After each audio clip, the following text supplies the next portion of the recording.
biggest complaints that the Naruto fan base has is that a lot of the characters that are introduced in the early parts of Naruto that seemed as though they were going to flourish into these incredibly powerful characters unfortunately did anything but that. Characters like Neji, Konohamaru, or even Rock Lee all seemed as though they were going to be able to hold ground with even the most powerful characters in this universe. Neji was identified as a once-in-a-generation genius who was sidelined for really no reason, with the possible hypothesis being that he was supposed to die in the Sasuke retrieval arc. Rock Lee stood toe-to-toe with not only the likes of Gaara, but also Kimimaro within the span of one arc in part 1 of Naruto, solidifying him as somebody who was absolutely one of the strongest people in his generation, at least at that moment, which is literally confirmed by the fact that he beat Sasuke down so badly that Sasuke had to steal his move. And Konohamaru, for all intents and purposes, was hyped up as Naruto 2.0, somebody who learned the Rasengan almost as easily as Naruto did. A character that, as a genin, was able to use Rasengan to take out one of the bodies of pain. And yet, none of these characters lived up to their potential. All sidelines, so more important characters like Sasuke, Naruto, Sakura, and Kakashi could take up more than their fair share of the sunshine. But just because these characters were sidelined, or maybe didn't live up to our heightened expectations based off the hype that was surrounding them in the early parts of Naruto,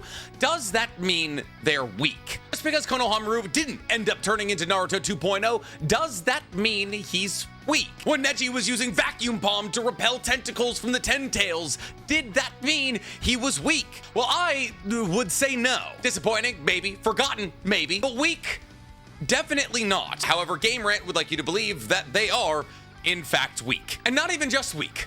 Surprisingly weak. See, because over the last couple of days, I've been emailed one article 4 separate times. An article titled, Naruto, 8 characters who ended up being surprisingly weak. And after giving it a good once-over, while I do agree with a couple of the entries on this list, I don't agree with the vast majority of them. And thus today I want to talk to you about what constitutes a weak character. Because today we're talking 8 characters in Naruto who turned out surprisingly weak, debunked. But before we get to debunking anything, guys, please, for me, like this video, subscribe to the page, and hit that noti bell. So, this article opens up by saying that some characters end up making a strong first impression and seem destined for great things, only to falter and barely make any impact later on. Which is apparently a shame, since there's no denying that fans would have loved to see these characters get their time of day in some of the most epic battles in the series. So it seems as though the criteria for characters to be involved in this list is that at some point they were hyped up to be strong, and that they didn't live up to that hype. And at the same time, also making the argument that none of these characters were involved in some of the best battles in the entire series. And now listen, I'm not going to sit here and say that, oh, none of the side characters in Naruto were forgotten. What do you mean? But at a certain point, we do need to acknowledge the fact that Naruto is already a 700 chapter manga. Yeah, would it have been cool if Naruto could have been extended to a 1,000 plus chapter manga? Absolutely. If they went for 1,000 chapters, it'd still be coming out right now, I think. No, I think it actually would have ended like a year ago. And maybe with those 300 additional chapters, we could have got things like a Neji training arc with Hinata as he battled against some Byakugan specific and or resistant enemy. But that's just not a possibility. And so yeah, a lot of side characters needed to be sidelined. They're side characters after all. And as a fair warning here, a lot of the characters on this list never even really had hype behind them. Yes, there's a lot of them that are absolutely more involved in part 1 of Naruto than they are in part 2. But to say that any of these characters were ever hyped up as possibly strong is a stretch. Though that sentimentality doesn't necessarily apply to the first entry on our list, coming in at number 8,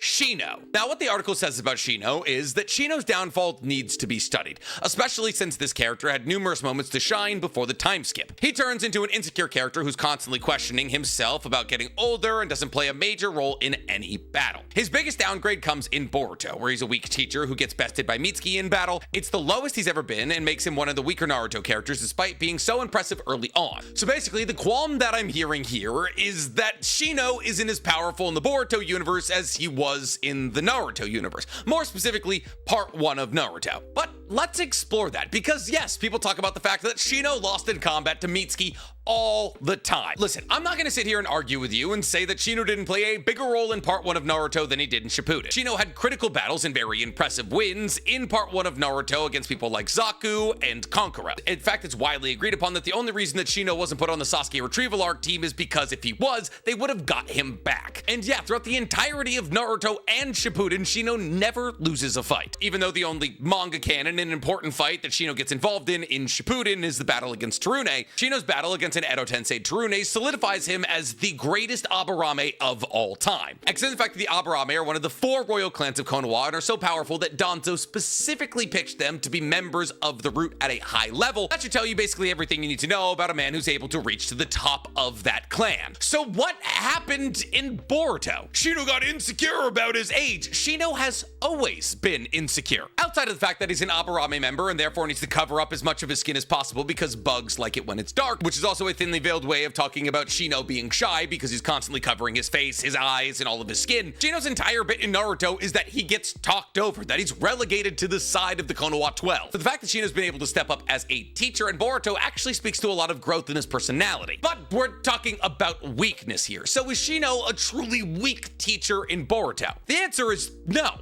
Not at all. 1. The battle between Mitsuki and Shino is an anime-only exclusive. Yes, it does later get canonized by the light novels that came out that adapted these arcs from Boruto, but even if we do take this fight as canon, using this fight to justify that Shino is weaker than Mitsuki kind of proves that you either didn't read this or didn't watch it. First off, the goal of Mitsuki in this fight is simply to land a kunai in a target that Shino has. One kunai, and as we've seen time and time and time again in the Naruto universe, one kunai is not enough to kill somebody, even if it hits you in center mass. Quite literally, in the first chapter of this manga, Aruka, another teacher, pulls a kunai out of his chest and throws it back at Mitsuki. But we're not talking about Mitsuki, we're talking about Mitsuki, who, mind you, is a clone of Orochimaru with perfect Snake Sage Mo. And in order to triumph in this goal of landing a kunai on a target on Shino's body, Mitsuki not only had to put his body in danger by activating his Snake Sage Mo, but also fully acknowledged after Shino was defeated that Shino was holding back, as Shino had multiple bugs that could have killed Mitsuki whenever he wanted, but on account of the fact that Shino is Mitsuki's teacher, he decided to not kill him. Now, consider the fact that Mitsuki was undoubtedly Jonin level before he was even a Genin, in this essentially Jonin versus Jonin fight, Shino was still the stronger one, fighting at the disadvantage of A, he can't kill his opponent, and B, he can be knocked out simply by a kunai landing in a target. So is Shino weak in the Boruto timeline? No, he's one of the 15 strongest people in Konoha, undoubtedly. Is he a big, important character? Yeah, actually, in the Boruto anime, he's a much more important character than he is in the Boruto manga, but why would Shino be a more important character in Boruto than he was in Naruto? His entire role was to be forgotten, and forgotten he was. Up next after Shino, we got another interesting entry, because coming up at number 7, we have Tsunade Senju. Now, this article has this to say about Tsunade. There's no denying that Tsunade is one of the most powerful ninjas in Naruto and can break bones with ease. However, her track record in battle is horrible, to the point where this Hokage hasn't won a single fight she's participated in. It's a shame, since this hurts her credibility in do-or-die situations and makes her look weaker than she is. Her humiliating defeat against Madara showed just how out of her element she was, even if it was her healing powers that saved the Kages from dying in that moment. So the argument here for Tsunade being surprisingly weak is that she's never won a fight. And this is true in some regards. Tsunade has, yes, never won a fight. And while that sounds bad, obviously, the only 3 fights that Tsunade has ever clearly been involved in were against Orochimaru and Kabuto, Nagato and Madara. I'll have to forgive her if she didn't come out victorious in any of these. Now, and arguably, out of all of these fights, the one that she probably should have won was the battle against Kabuto and the somewhat armless Orochimaru. And for a while, Tsunade was absolutely winning this battle. However, her deep-seated PTSD and fear of blood crippled her in this battle against Kabuto, who was willing to fight dirty. That doesn't make her weak at all, it just means she's got character development that needed to be fleshed out. She had trauma she hadn't processed, and while some could identify that as a weakness, to me that does not mean that Tsunade is weak. On top of that, her only other 2 opponents are Nagato, the pseudo-head of the Akatsuki, and Madara. And I'd like to remind all of you that Tsunade was not the only person who lost in combat against Madara. All 4 other Kage also lost, and all 5 of the Kage would be dead without Tsunade. But since we're talking about Tsunade possibly being weak, let's talk about the fact that she was able to crack Madara's Susanoo ribcage, something that Naruto's Big Ball Rasengan could not do. She was also able to keep the entirety of the Shinobi Alliance healed and connected through the medium of Lady Katsuyo, and did the same thing when Nagato attacked Konoha. Yes, as Tsunade talked about as being one of the most physically strong characters in all of Naruto, 100%. She arm wrestles the 4th Raikage, and he's got to cheat to beat her. When she caught Jiraiya peeping on her, she almost killed him. She can crumple entire walls with a simple backhand. But as the woman responsible for Konoha adding a medical ninjutsu specialist on every single one of their 3-man teams, it just makes more sense for her character to be a healer as opposed to a brawler, which is why more often than not she assumes the healer role while Sakura assumes the brawler role. But the fact that Tsunade was even in any of these fights speaks to the fact that she is crazy powerful. But apparently we're not done with the Hokage, because coming up at number 6, we got Hiruzen Sarutobi. And to explain why Hiruzen is on this list, the article says, given how powerful the other Hokage are, the third is easily the weakest of the bunch, which is a statement. The article continues on by saying, while the third Hokage cemented his place as a powerful ninja at the start of Naruto, it's hard to ignore the numerous events that have passed since. Other characters have achieved immense feats, while Hiruzen's sacrifice to take away Orochimaru's arms were rendered meaningless when he simply changed his body. Given all this context, it's hard to be impressed by Hiruzen's achievements compared to the other Hokage. He's possibly the weakest ninja to assume this role, which isn't a title anybody would want. 1. Hiruzen is not the weakest person to ever assume the title of Hokage, and not by a long shot. He's not the second weakest person, he's not even the third weakest person to assume the title of Hokage. Regardless of who's doing the ranking, everybody can agree that Hiruzen is undoubtedly stronger than Shikamaru, Kakashi, and Tsunade, at least in their Hokage forms. But let's get into the meat of the argument here, that because apparently the other Hokages achieved so many more impressive feats that makes Hiruzen unimpressive and therefore weak. 1. That makes no sense. If you were to go Hokage by Hokage and establish the most impressive things that they've ever accomplished, for Hashirama, you would probably say the foundation of the village, defeating Madara in one-on-one combat a couple of times, and also wrangling up all the tailed beasts. For Tobirama, you would say the cutting down of Izano Uchiha and the fact that he was able to battle against the Gold and Silver brothers by himself. For Tobirama, you would say guiding the Leaf Village through the first, second, and third great Shinobi World Wars, coming back to fight in the fourth as the only Kage in existence to do that, outside of Inoki, I believe, pushing Kurama outside of the village single-handedly on the night of Naruto's birth, and then battling against Tobirama, Hashirama, and Orochimaru all simultaneously in his 70s. Listen, there's a reason that Hiruzen was introduced as the god of Shinobi in part 1 of Naruto, and was talked about as the strongest ninja to ever exist. Well, yes, with time, other more impressive and more powerful ninjas were introduced and those claims got watered down, but just because Orochimaru was able to switch bodies and regain control of their arms, kind of, doesn't mean that what Hiruzen pulled off wasn't incredibly impressive. Hiruzen in his early 70s had enough chakra to seal away Tobirama, Hashirama, and half of Orochimaru's souls. Not to mention he's been involved in multiple Kage-level jutsu, like summoning back Team 7 from Kaguya's dimension, or sealing the 10 tails in a barrier so incredibly powerful that a fire-tailed beast ball into it didn't even break it. Oh yeah, did I mention he pushed Kurama out of Konoha by himself? Well, he may not be the strongest Hokage ever, that does not mean he's weak. Even after being brought back in the 4th Great Shinobi World War, by far and away not in his prime, mind you, he was able to battle on par with even the highest level of combatants involved in that war. Hiruzen was a menace, which is why he was the youngest ever Hokage when he was elected. After Hiruzen, we kind of just have a head scratcher, because at number 5, we have Tenten. Now, the article says here, given how important weapons are in ninja combat, it's easy to see why Tenten could have become a reliable ninja in combat. Instead, she barely gets any time to redeem her humiliating loss to Temari and becomes a forgotten character as the show goes on. Whatever promise she had was grounded to dust, turning Tenten into one of the weakest shinobi in Naruto. It's a crying shame that highlights Kishimoto's problem with writing strong women in the series, an issue that rears its ugly head over and over again. Now, I'd like to remind everybody that the title of this article was 8 characters who were surprisingly weak. If anything, Tenten is surprisingly strong. 1, because there was never an ounce of hype around Tenten in any capacity whatsoever, and 2, because in the 4th Great Shinobi World War, she showed the ability to use the treasured tools of the Sage of Six Paths. She literally picks up the Bashusen, a tool created by Hagoromo that was used by the Gold and Silver brothers, descendants of Hagoromo, who had the life force of Kurama to tap into, and is not only able to use it multiple times, but is also able to use it to cut down Kakuzu. She is not one of the weakest shinobi in Naruto. She's one of the weakest shinobi from the Konoha 12, but she is still an absurdly high-level jonin who accomplished way more than she probably should have. Is she a well-written character? No. Is she forgotten by the story? Yes. But if you're surprised by how powerful Tenten ended up, what story are you reading? Tenten was such a nothing character that the fight between Tenten and Temari doesn't even exist in the manga. Yeah, that's an anime-only fight that they added to show everyone just how bad at combat Tenten was. And when the anime goes out of its way to ensure to everyone that Tenten is never gonna accomplish anything, how can you ever believe that she's gonna be strong? Now, everything I've just said about Tenten, I do not believe from our next entry on this list, because coming up at number 4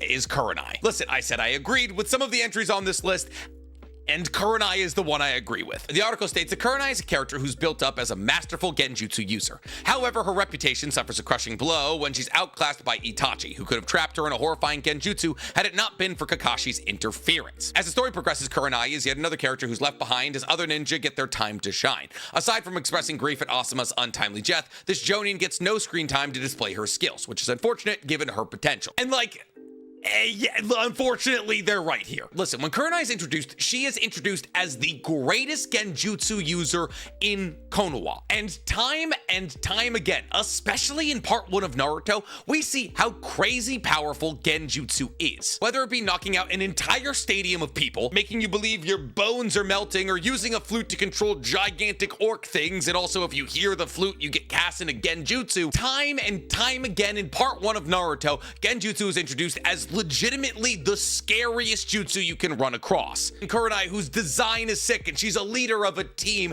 is said to be the greatest genjutsu user in all of Konoha. And while it's kind of like being the greatest baseball player of all time when only white people were allowed to play the sport, because being the greatest genjutsu user in a version of Konoha that no longer has the Uchiha isn't nearly as impressive as it was, 15 years ago, it's established time and time again in part 1 of Naruto that you don't need a Sharingan to be a genjutsu user. However, unfortunately, the one time that we see this genjutsu master use her genjutsu, she gets defeated, and like effortlessly. And while this is a good way to depict the power of the Sharingan and the power of Itachi, it's just a real shame that within the context of manga canon material, Kurenai never got a singular another shot to ever use her genjutsu in any combat scenario. Now, does losing to Itachi in a genjutsu battle make you weak? He's in the top 3 of greatest genjutsu users in the history of Naruto, but it still is unfortunate that somebody with as much hype as Kurenai was not utilized in any way whatsoever. But don't worry, that's where the agreements stop, because coming up at number 3, we got Kaguya Otsutsuki. Kaguya Otsutsuki is on the 8 Naruto characters who were surprisingly weak list. The final boss of Naruto, the literal mother of chakra.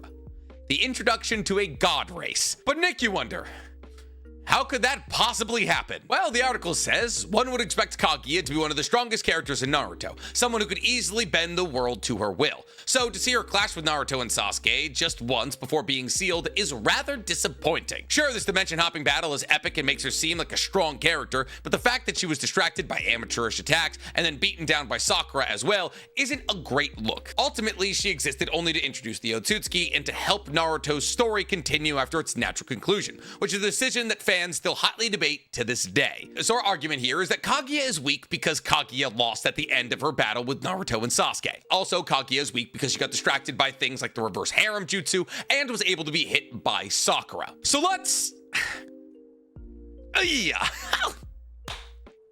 let's unpack that. One, at that time in the Naruto universe, Sakura was one of the top 5 strongest people in existence. And listen, I'm not gonna sit here and say that including Kaguya in the plot of Naruto Shippuden was a good idea or a bad idea, but is the idea that we're trying to get around to here that Naruto and Sasuke should have battled against Kaguya, she should have gotten away, and then there was multiple more fights before she was eventually defeated? Because here's the thing about Kaguya. It's not even necessarily sure whether or not she was defeated, in a fatal sense, that is. Because while Kaguya was battling against Obito, Kakashi, Naruto, Sasuke, and Sakura simultaneously, mind you, 4 of whom who had 6-pass chakra, that being Naruto, Sasuke, Kakashi, and Obito. She was doing things like firing Keke Toda in her Ash-all killing bone that were able to dissolve anybody into ash that it came into contact with, controlling gravity in extra dimensions that she ripped to her current location that was so powerful that Naruto and Sasuke could not get up from it. She killed a dual Sharingan Obito, still powered by the 6-pass chakra of the 10 tails that he had been jerky of, and she battled on an equal battlefield against a Sage of 6-pass boosted Naruto, Sasuke, and DMS Kakashi. And oh yeah, Sakura was there as well. Mind you, DMS Kakashi is probably the strongest Susanoo we'll ever see in Naruto. Both Naruto and Sasuke had just talked to her son and received his power directly. Sakura has the highest level of physical strength out of anybody in the universe, basically infinite chakra and infinite regeneration. So while yes, this fight does end with Kaguya being sealed, you realize that the rules behind Kaguya being sealed was simply Naruto and Sasuke touching her with their palms simultaneously. She was playing